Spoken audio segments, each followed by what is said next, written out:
Սիրելի հայրենակիցներ, անդրադառնալու եմ Հայաստանում բեսպրիդելի,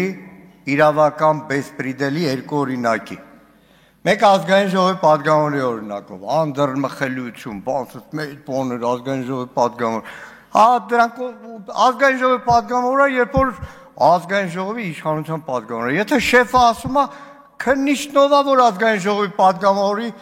գլուխը ջարդի, կարմիր բերետնովա, որ չտա օրինակ մեր Մերկոնյան այսօր ներկա չի, աչքը լրիվ ուռած էր երեք Գյումրիում։ Նայեք, այս հեռախոսն է, սիրելի հայրենակիցներ, մտնում են մեր տուն, ասում են պարոն Մանուկյան, իմ համար չեն գալիս, տղայի սիփր, պարոն Մանուկյան, հեռախոս, ասեմ ազգային ժողովի պատգամավորը հեռախոսա չեմ տալիս, 20 րոպե հետո գաղթագողի շեֆը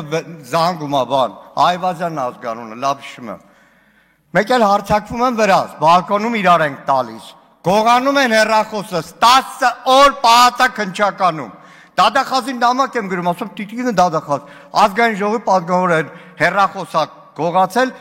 քննչական կոմիտեի ծառայողը, ինչ անում դատախազը տաղան, գոնե դրան մտքով գոնե մտածեք, բողոքս ուղարկում է հանցագործության մասին հաղորդումս, ուղարկում է քննչական կոմիտե, ոչ թե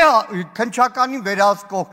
ասում են այնտեղ հանցանք չկա, երկրորդը 10 օր առաջ բոլորից զգուշացնում էի, բոլորիդ գաղտնալսում են,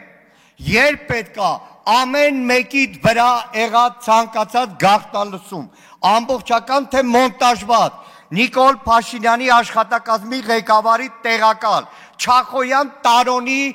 մեդիա նյուզ կայքում կտպի հաջորդ օրը քրեական գործ կհարուցեն, 10 օր առաջ եմ ասել, գործընկերներ, 10 օրվա ընթացքում Արագածոտի թեմի առաջնորդ, Արագածոտի թեմի հոգևորական, մեդիա նյուզ կայքում գաղտնի ձայնագրության հիման վրա այսօր տարել փակել են բանտում, նորից եմ զգուշացնում, ճիշտ ասում պարոն Վլադիմիր Վարդանյանը, պատգամավորի անդրմխելիություն, ազնական տվյալ է, Հովիկ Աղազարյանի հեռախոսը, որ քրքրում էին, չէի մտածում, որ պատգամավորը ազնական տվյալ, այսքանը։ Հաջորդ անգամ զգուշացրեք, որ հանցագործություններ էլ չանեն։